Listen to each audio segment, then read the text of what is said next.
Welcome to economics in easy वे।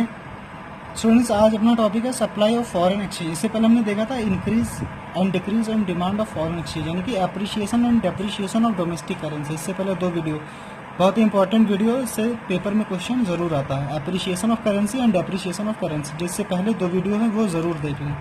ठीक है, तो आइए स्टार्ट करते हैं आज का topic, supply of foreign exchange. तो सप्लाई ऑफ फॉरेन एक्सचेंज मतलब जैसे सप्लाई माइक्रो इकोनॉमिक्स में 11 क्लास में पढ़ा हुआ है, डिमांड एंड सप्लाई। तो सप्लाई में क्या बताया था कि other things remaining constant, price और सप्लाई में पॉजिटिव रिलेशन होता है। तो सेम चीज़ यहाँ पे है, other things remaining constant, supply of foreign exchange is positively related to the rate of foreign exchange. यानी कि जो रेट ऑफ फॉरेन एक्सचेंज पता है, इससे पहले बता चुके हैं, positively related to the rate of foreign exchange, यानी कि जो रेट ऑफ फॉरेन एक्सचेंज है वो पॉजिटिवली रिलेटेड है।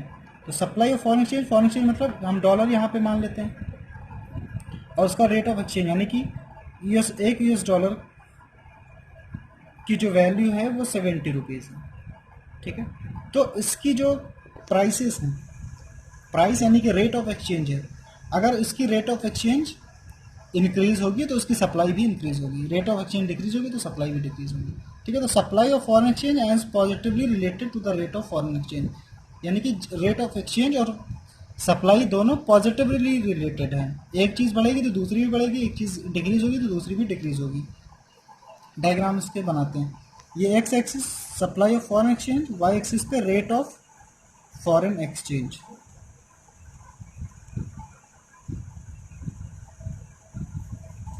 ठीक है, ये है पी, ये है क्यू, इसको आर ले लेते हैं। अब अगर हम यहाँ पे ये रेट ऑफ एक्सचेंज को अगर इंक्रीज करेंगे, तो रेट ऑफ एक्सचेंज को जब हम इंक्रीज करेंगे तो हमारी जो सप्लाई होगी वो भी इंक्रीज हो गई। यानी कि आर से R1 हमने रेट ऑफ एक्सचेंज को इंक्रीज किया तो उसकी सप्लाई भी इंक्रीज हो गई, क्यू से Q1। ठीक है, ये क्या होता है, सप्लाई लाइन। ठीक है, तो ये है सप्लाई, सिंपल है कि सप्लाई फॉरेन एक्सचेंज में क्या बताया कि रेट ऑफ एक्सचेंज और supply of foreign exchange is positively related, दोनों पॉजिटिवली रिलेटेड हैं। ठीक है, यानी कि रेट ऑफ एक्सचेंज भी इंक्रीज हुआ और उसकी सप्लाई भी इंक्रीज हुई। ठीक है, अब आते हैं equilibrium rate of exchange. Equilibrium rate of exchange का मतलब है when supply of foreign exchange is equal to, when supply of foreign exchange is equal to demand of foreign exchange, इसको पार रेट ऑफ एक्सचेंज बोलते हैं। Equilibrium rate of exchange या फिर क्या बोलते हैं इसको, par rate of exchange. One is equilibrium is find when supply of foreign exchange is equal to demand of foreign exchange. अब इसको डायग्राम के थ्रू समझते हैं और डीप में और डिटेल में। देखिए, this is X axis denotes demand supply of foreign exchange, and in the Y axis rate of exchange, यानी कि ये क्या बताता है, रेट ऑफ एक्सचेंज। तो हमने क्या बताया कि इक्विलिब्रियम रेट ऑफ एक्सचेंज क्या, when demand of foreign exchange is equal to supply of foreign exchange. तो यहाँ पे क्या है, आर जो है ये अपना रेट ऑफ फॉरेन एक्सचेंज है। तो जहाँ पे डिमांड सप्लाई को इंटरसेक्ट करेगा, that is point E, that is point of equilibrium. यानी कि ये क्या है, पॉइंट ऑफ इक्विलिब्रियम है जहाँ पे डिमांड सप्लाई को इंटरसेक्ट करता है। ठीक है, ये है इक्विलिब्रियम रेट ऑफ एक्सचेंज। तो यहाँ पे ओ आर क्या है,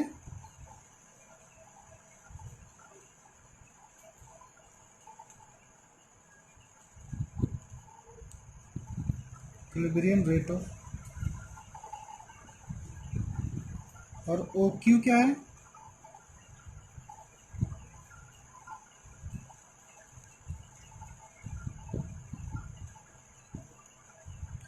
इक्विलिब्रियम क्वांटिटी है। अब देखिए, ये तो हो गई पहली बात। अब इम्पॉर्टेंट बात, अगर रेट ऑफ एक्सचेंज इंक्रीज होता है, रेट ऑफ एक्सचेंज इंक्रीज होकर R1 हो जाता है, यानी कि यहाँ पहुंच गया, तो ये जो पूरा पार्ट होगा यहाँ पे क्या हो जाएगा, इसको यहाँ पे होगा एक्सेस सप्लाई,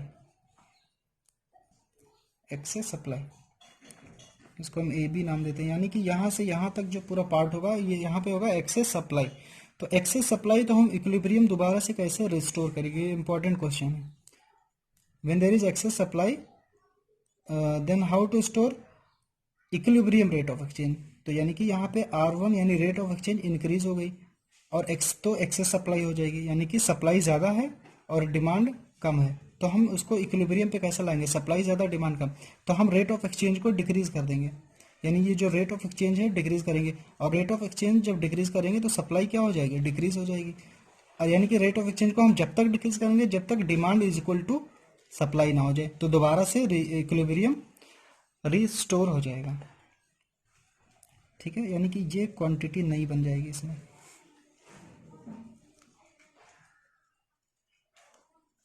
इसको हम कुछ भी नाम दे दें, n।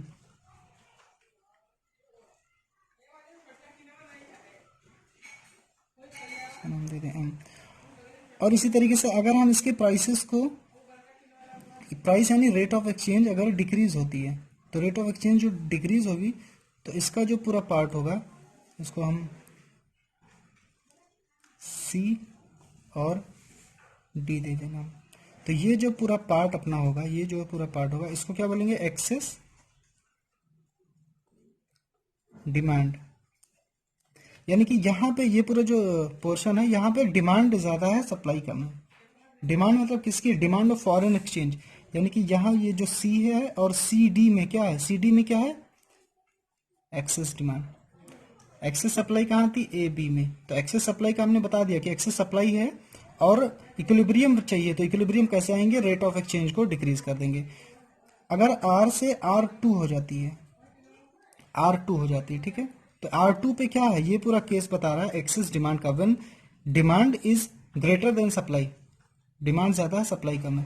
तो यहाँ पे भी इक्विलिब्रियम रिस्टोर करना है। तो इक्विलिब्रियम यहाँ पे कैसे रिस्टोर होगा, इक्विलिब्रियम ऐसे रिस्टोर होगा यानी कि हमको यहाँ पर रेट ऑफ एक्सचेंज को दोबारा से इंक्रीज करना पड़ेगा। यहाँ पे रेट ऑफ एक्सचेंज को इंक्रीज करना पड़ेगा इक्विलिब्रियम रिस्टोर करने के लिए, यहाँ पे रेट ऑफ एक्सचेंज को डिक्रीज करना पड़ेगा। ठीक है, यानी कि यहाँ पे इस पॉइंट पे है R2 पे, जब रेट ऑफ एक्सचेंज इंक्रीज करेंगे तो इसकी जो सप्लाई क्या हो जाएगी, कम हो जाएगी। तो दोबारा से यहाँ पे हमारी क्या है, जब रेट ऑफ एक्सचेंज कम करेंगे तो सप्लाई कम होगी और उसकी डिमांड ज्यादा हो जाएगी। ठीक है, डिमांड ज्यादा हो जाएगी। इससे पहले भी 2 वीडियो में हमने बताया increase and decrease in demand, impact of increase and decrease in demand. ठीक है, तो हमको यहाँ पे इक्विलिब्रियम लाना है। तो रेट ऑफ एक्सचेंज R2 से हमको R पे पहुंचना है, तो कैसे पहुंचेंगे, यहाँ से यहाँ कैसे पहुंचेंगे, यानी कि ये इक्विलिब्रियम अभी बता रही है, ये इस इक्विलिब्रियम पे कैसे पहुंचेंगे, यहाँ पे कैसे पहुंचेंगे, यहाँ पे ऐसे पहुंचेंगे कि हमारी जो रेट ऑफ एक्सचेंज है उसको हमको इंक्रीज करना पड़ेगा। यानी जब हम रेट ऑफ एक्सचेंज को इंक्रीज कर देंगे तो दोबारा से इक्विलिब्रियम रिस्टोर हो जाएगा। ठीक है, तो रेट ऑफ एक्सचेंज अगर R2 है तो R पे दोबारा से हम कैसे इक्विलिब्रियम रिस्टोर करेंगे, रेट ऑफ एक्सचेंज को इंक्रीज करेंगे। यानी कि रेट ऑफ एक्सचेंज को जब इंक्रीज करेंगे तो अभी हमने क्या बताया सप्लाई फॉरेन एक्सचेंज में, कि रेट ऑफ एक्सचेंज को इंक्रीज करेंगे तो सप्लाई उसकी इंक्रीज हो जाएगी, और रेट ऑफ एक्सचेंज को जब तक इंक्रीज कर देंगे जब तक डिमांड और सप्लाई इक्वल ना हो जाए। यानी कि जब डिमांड दोबारा से डिमांड और सप्लाई इक्वल हो जाएंगे तो फिर से दोबारा से इक्विलिब्रियम रिस्टोर हो जाएगा।